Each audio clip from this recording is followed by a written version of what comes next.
ମାନବ ଜୀବନ ଏକ ଯୁଦ୍ଧଭୂମି, ଯେଉଁଠାରେ ପ୍ରତିଦିନ ଆମେ ଆମ ସହିତ ଯୁଦ୍ଧ କରୁଛୁ। ଭୟ, ସନ୍ଦେହ, ଆଳସ୍ୟ, ଆରମ୍ଭ ଓ ବିରତି ମଧ୍ୟରେ। ଶ୍ରୀକୃଷ୍ଣ କୁହନ୍ତି, କର୍ମ କର, ଫଳ ଆଶା କର ନାହିଁ। ତୁମେ କେବଳ ନିଜ କର୍ତ୍ତବ୍ୟରେ ଧ୍ୟାନ ଦିଅ, ଫଳ ଆପେ ଆସିବ।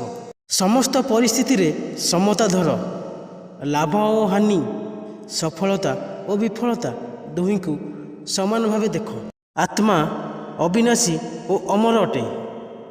ଦେହ ମରିଯାଏ, କିନ୍ତୁ ଆତ୍ମା କଦାପି ମରେନି। ଏହି ଜ୍ଞାନ ଆମକୁ ଭୟମୁକ୍ତ କରେ। ମନ ଓ ଇନ୍ଦ୍ରିୟ ଉପରେ ନିୟନ୍ତ୍ରଣ ରଖନ୍ତୁ। ଯେଉଁଠାରେ ନିୟନ୍ତ୍ରଣ ଅଛି, ସେଠାରେ ବିଜୟ ଅଛି। ଅନ୍ତର ହୃଦୟରୁ ଭକ୍ତି ଧର। ଭକ୍ତି ହେଉଛି ସମସ୍ତ ଶକ୍ତିର ଶ୍ରେଷ୍ଠ ଶକ୍ତି।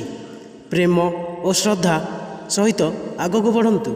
ଆସ, ଶ୍ରୀକୃଷ୍ଣଙ୍କ ଉପଦେଶକୁ ଆପଣ ଜୀବନରେ ଅନୁସରଣ କରନ୍ତୁ। ମନ ଶାନ୍ତ ହେବ, ଜୀବନ ଆନନ୍ଦମୟ ହେବ।